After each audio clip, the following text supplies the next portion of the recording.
What would you do if you woke up to an official government alert that missiles were inbound? Hello and welcome to TechFirst. My name is John Koetsier.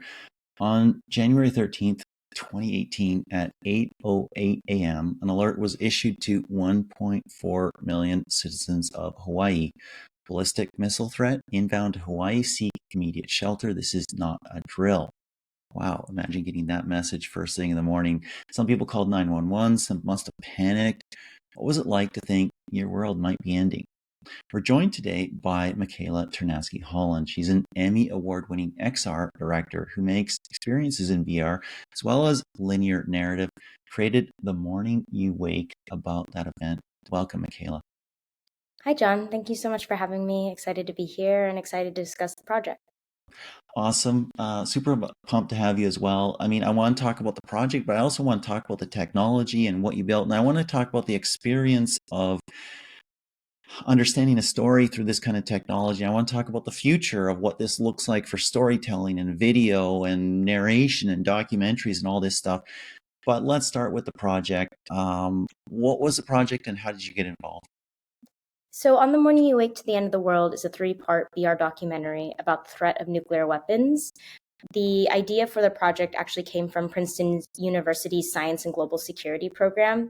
They were interested in creating The Next Day After Tomorrow, which was a really impactful documentary that some people say might have changed the mind of President Reagan, who started to slowly but surely end the Cold War against Russia after seeing the effects that nuclear weapons could and do have on the world.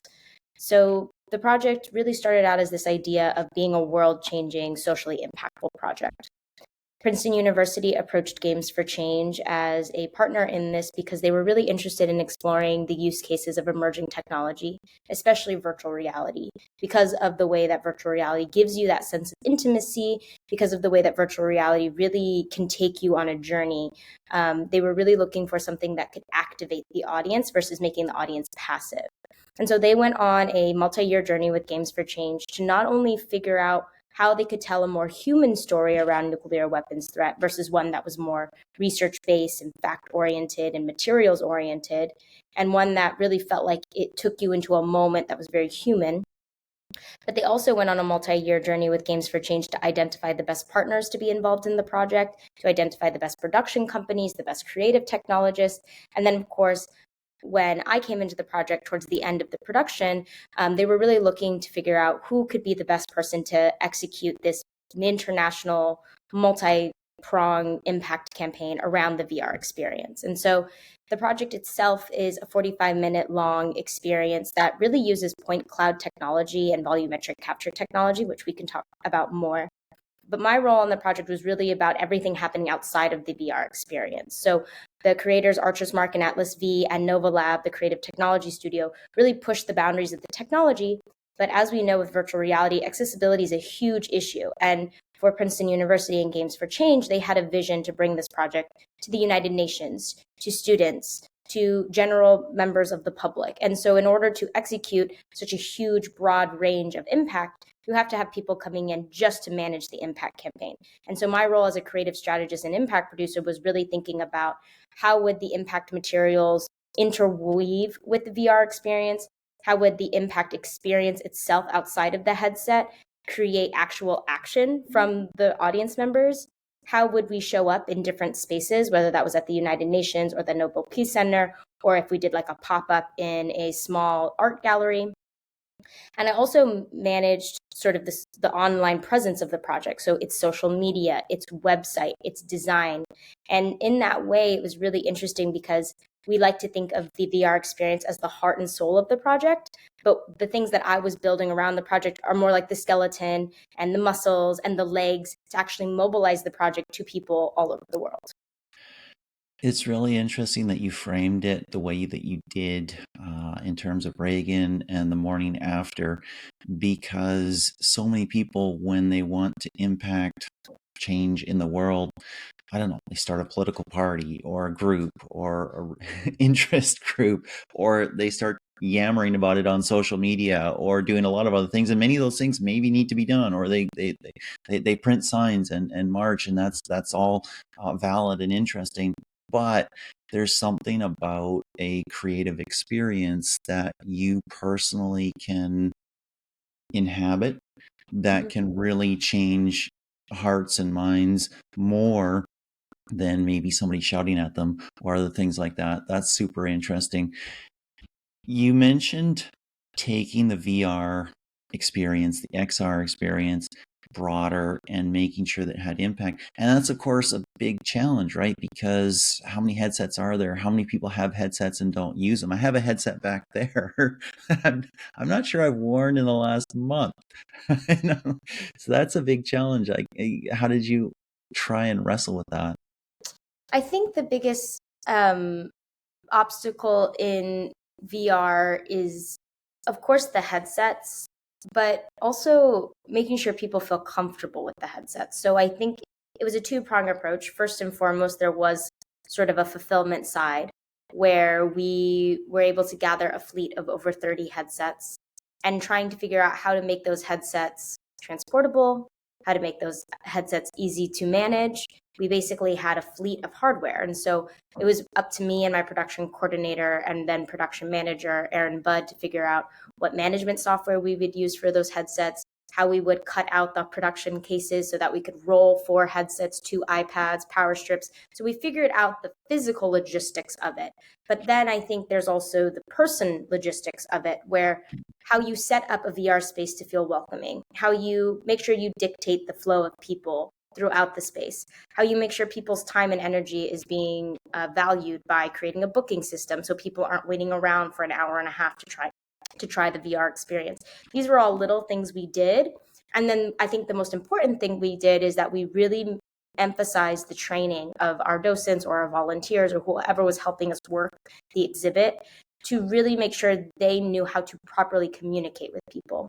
I agree with you, John. There is a lot of falling off people do when they get their headset at home and they don't necessarily wear it every day. But I do think if somebody is out and about in the world and they're interested in trying VR and they're interested in trying out an experience, you've already got them 50% hooked. Where you lose the second 50% of them is when someone forces the headset on their face. It's not very comfortable. It's blurry. They don't know what they're doing. They feel really overwhelmed. And we were, especially because it's a project about nuclear weapons threat, we weren't only trying our best to make sure people felt really comfortable and safe and approachable using the technology, but we wanted to make sure people felt comfortable and safe and approachable talking about such an intense topic like nuclear weapons. And so it sort of fed into the theme of the experience to have our docents take a little more time with people, have our docents be a little more amicable, have our docents spend an extra few minutes making sure they felt super comfortable in the headset, everything was clear, that they knew how to go about the headset. But it also set us up to be able to have these people feel comfortable to explore such an intense topic from such an intense moment in time. Like you said, this false ballistic missile in Hawaii is a very human moment. And one of my favorite parts of the project is in chapter 2, where we actually interview a survivor of Hiroshima who also experienced the false ballistic missile alert. And that's a really big wake-up call for us, because you don't realize, like, all of these recent events for nuclear weapons, such as Russia invading Ukraine, such as the Hawaii false ballistic missile alert, really does just come right off the heels of Hiroshima and Nagasaki. I had to remember and think about when you were talking about people feeling comfortable putting on a headset. When I bought my first VR headset, I bought the PlayStation VR, the first version, and I brought that over to my parents' house. That's got to be a decade ago. I don't even know. Maybe it wasn't even released a decade ago. I'm really bad with the past. But soon after I got it, I brought it over to my parents' house. I asked my mom, do you want to try it? And so she did. And you could hook that set up so you could see what people were seeing on the TV. And so people around could see what she was seeing. And she was, I want to say, 75 at the time. And the PlayStation VR had this experience, the shark experience. I don't know if you ever saw that. I don't know if you ever experienced that. But my mom reacted as if it was real and if she was there. And she was shrieking. We had to pull the headset off her face when the sharks were coming up to the cage. And I'm laughing now. And full transparency, I was laughing then too. So I'm an awful son, I guess. But there is a reality and an immediacy to VR that is super compelling. Mm-hmm. And I think that's why my focus in social impact and documentary has been one that I feel really strongly about when it comes to these kind of technologies. Because, look, I'm not saying you can't have a really impactful moment with a really beautiful framed photo. I'm not saying you can't have a really impactful moment with a really well edited documentary, traditional film. It's not that those mediums aren't doing their job. It's that the human nature is to continue to strive and make progress and move forward. And so we have perfected the form of passive media entertainment. We have perfected the form of sitting and watching and enjoying. And so for me, what's exciting about this kind of newer emerging technology of virtual reality and augmented reality and digital reality is sort of what I call this big umbrella. Even if we're talking about artificial intelligence, because I've worked with that medium as well, it's that it is now we get to explore the realm of active storytelling. We get to explore the realm of the audience being inside of the story, the audience being a part of the story, the audience communicating in conversations with the story. And that is very similar to how we go about our real life. Like, we don't learn things in our real life by being passive and allowing things to just be absorbed. We learned how to walk because we started walking. We learned how to drive a car because we started driving cars, right? And so our world is already a 3D spatialized kind of metaverse environment. We've been in here since we've been born.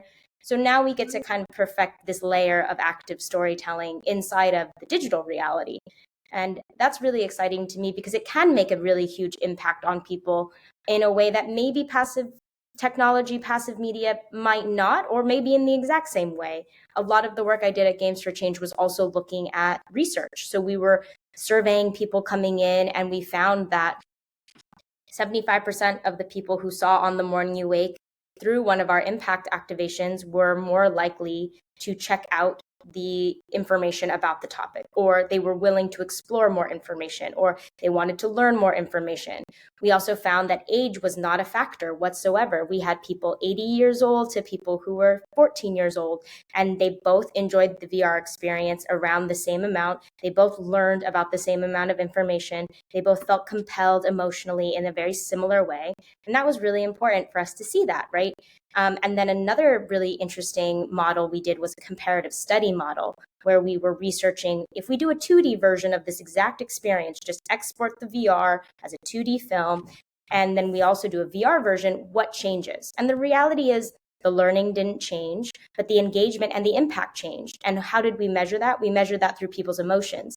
People felt more positive emotions watching the experience in VR than they did watching it on an iPad. And people felt those positive emotions more strongly than they did when they were watching on an iPad. So basically, more people watching on an iPad on a passive surface felt more hopeless. They felt more like they couldn't do anything. They felt more frustrated and angry with the system that they were a part of, versus people in VR actually felt more hopeful. They felt more like they could make a difference. They felt like they could take action. They felt like they could make an impact in the world. And they felt those things even more strongly than the people who watched it on an iPad who are feeling hopeless or passive. So there is an interesting kind of texture and dynamic that we uncovered using 4,000+ people surveys and some of the research mechanisms that we activated through our impact campaign as well.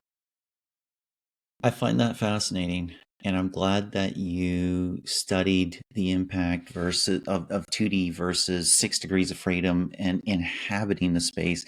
The original metaverse is the universe, right? And we're used to experiencing, moving, seen from different angles, different perspectives, and experiencing multiple senses and having things change as we progress through a space.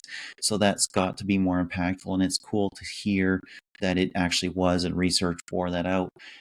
I guess the big question is, if you look back at the Reagan situation that you mentioned right off the top, the morning after or the day after, and millions, maybe hundreds of millions saw that, who knows? That future for XR, for VR, is still in the future. isn't it? When you can take it not to 4,000 people, not to 20 people at a time, but you can take it to millions, maybe even billions at a time. And I guess maybe that's at one point, at one level, that feels a little depressing because you can't bring this kind of experience to a really mass audience. I guess on another level, it's hopeful because that future is coming with new headsets and hopefully cheaper prices at some point, and some very expensive ones coming from Apple as well. Mm-hmm. No, I totally agree. I think I have this conversation a lot with people where, like I was saying before, we've perfected the art of passive storytelling, but we've also perfected the distribution of it. We've also perfected the accessibility to it. And so where we are right now with this newer industry is we're figuring it out. We're figuring out the storytelling. We're figuring out the distribution. We're figuring out the accessibility. No one has the right answer. No one has the wrong answer. We're just throwing things at the wall to see what sticks. And so what I say to a lot of people who are interested in maybe getting involved in VR or telling a story in VR, because I work as a consultant a lot, is that I tell them, are you interested in quality or are you interested in quantity? Because and both are really valuable factors. Like both are very valuable key performance indicators, as you would say, or KPIs, right? Very valuable. So if I have a brand coming to me and saying, Michaela, we want quantity, and I'll be the first person to tell them, then VR is not the medium for you, right? I'll be the first person to tell them, like, well, maybe you need to rethink your strategy as doing something in the XR world. If they're interested in quality, if they're interested in saying, Michaela, I would rather reach 5 people at 80% than reach 100 people at 6%, right? Because most of these people who came through VR with On the Morning You Wake, most of the people who came through On the Morning You Wake to the End of the World to watch the VR experience, if they only watched chapter 1, they were in the experience for 20 plus minutes. If they were watching chapters 1, 2, and 3, they were in the experience for 45 plus minutes, right? This is quality engagement. And this isn't just them hanging out at a movie theater, maybe engaging, maybe not. This is them like fully inside of a VR headset. And so I think the argument can be made that the VR industry as a whole needs to figure out what its chat GPT is, right? It needs to figure out what its widespread accessibility is going to be that unlocks that ability for everyone to access it. I think that's the promise of chat GPT, is that you can have this like bespoke high level AI at your fingertips that can help you with your productivity. We don't yet have that piece unlocked in VR because we don't yet have a headset that makes people feel productive. We only have headsets that make people feel entertained. Just like when the iPhone first came out, it's the idea that you have to integrate something into people's lives so they feel productive using it, and then they'll feel like they can use it for entertainment. So I'm curious to see what Apple does with their headsets. I think it is the first headset to maybe try and pierce that market of productivity versus push into the market of entertainment. I'm curious to see what unfolds with smart glasses. I'm curious to see what unfolds with artificial intelligence and different types of interfaces that we connect to the internet on, because it might not be on top of our faces. It might be immersive projection that you can turn on in your living room one day, right? Like we can think about this format in many different ways. And just like you said, John, who knows what that's going to be? All we can do is keep trying and seeing what sticks. I had to think, I saw the other day the Vegas Sphere, Mm-hmm. and I had to think about that as a very interesting place to try mass experiences. Mm-hmm. Not that you are in control of necessarily, but that have a sense of immersion. Any thoughts about that? I mean, I think anything like the sphere or dome technology, or even like I was talking about before, immersive projection mapping technology, they are kindred spirits to what we're doing in the VR world. I think in the VR industry, we are really trying to make somebody feel like they have agency and they have a character within the story. That's the promise of volumetric VR. That's the promise of interactive VR. But immersive VR, like On the Morning You Wake to the End of the World, is the immersive linear experience. We have two very small moments of interactivity that you may or may not catch, that you may or may not miss, but it doesn't impact the way the story unfolds. It's not a video game in that sense. And I think that is definitely a kindred spirit to these domes, to these immersive projection mapping spaces, to spaces like Spheres. There's another entity called COSM doing something really similar in Los Angeles. This is all just whetting the appetites of people to want to do immersive storytelling. So say you have somebody who constantly goes to the Vegas Sphere or constantly goes to COSM, and they're like, this is so fun. I love consuming this kind of content. I want to consume this kind of content at home. That would maybe potentially lead them to buy a VR headset and vice versa. So to me, it's just strengthening the ecosystem. And if somebody can figure out how to make this ecosystem a little more financially viable, right? Because we did see some of those really high-end location-based hyper reality experiences like The Void, shut down even with their big partnership with IP like Disney. Dreamscape is kind of holding on by a thread right now, right? So my hope is with some of these massive venues with massive capabilities and capacity and low technical production costs, that if they can stay kind of in the game and make their money back and show that this is financially viable, then that'll also create more of those types of venues all over the world. So my hope is it'll just fertilize the soil of both the audience and the business owners and the locations of real estate developers to want to build and create more of these, to hopefully then feed into the ecosystem of more individualized home entertainment like VR headsets. Put your dreamer hat on for a moment and imagine that cost is no object, or maybe that, ChatGPT or OpenAI or somebody, Creative Diffusion, lets you prompt a immersive environment with 6 degrees of freedom. What's the ultimate expression of telling stories in immersive realities? Is it something that you can move around in, that you can participate in, that you can engage in? Is it something that has a narrative story? Are those just two different things? Can you think of, is a game sometimes the right way to tell a story, or should a story have a beginning, a middle, and an end? What are your thoughts about that? I think the ultimate expression of storytelling and medium is, what is the purpose, right? I think you look at these incredible games like God of War or the Jedi Survivor. Those are very story-driven games, yet they have huge amounts of interactivity. And then you look at, platforms like League of Legends, World of Warcraft, and you see that there's very minimal story being done, and it's all about the interactivity of the game and the competition and the sports aspect of it.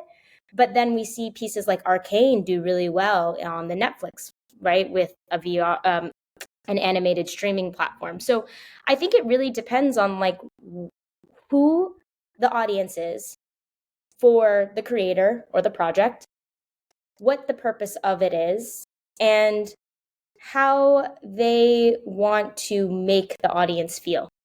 Because if I want to make you feel deep, dark emotions, I probably wouldn't put you in a super interactive game because you're focusing on problem solving versus focusing on reflecting and thinking. So I would probably make something a little more passive, something a little immersive, something a little more linear, or on tracks, as we call it in VR, where I put you on a train and the train takes you on a ride.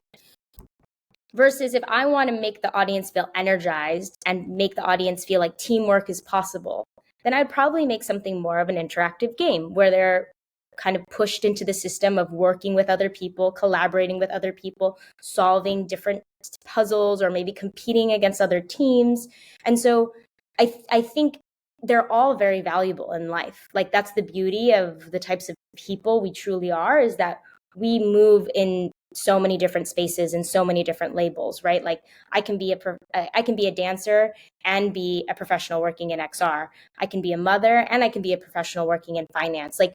We can code switch very easily as humans. I can be an interactive gamer who loves intense online esports gaming, but I can also enjoy a cozy game like Animal Crossing. And so I think that layer of genre and mediums is just going to continue to expand and grow based on the technology that's available to people and based on the technology that's available to creators. So I don't think there's a perfect apex type of storytelling. If anything, there's a perfect apex execution of storytelling or a perfect apex execution of interactivity, depending on the audience, the creator, and what the creator wants to do and how they want to make the audience feel. Yeah, and as somebody who would experience it or enjoy it or be part of it, it also depends on me and what I want on a particular time. Maybe I want to get engaged and be involved and do stuff, and maybe sometimes I just want to sit back and experience. This has been a ton of fun. I've really enjoyed hearing what you had to say. Thank you so much for the time. I have to ask you about that painting artwork behind you. It looks 3D. Is that actual moss that's growing? It is, yeah. It is a moss wall. I worked with a moss artist and commissioned it, worked with him to design it. Everything is alive, so it is 3D.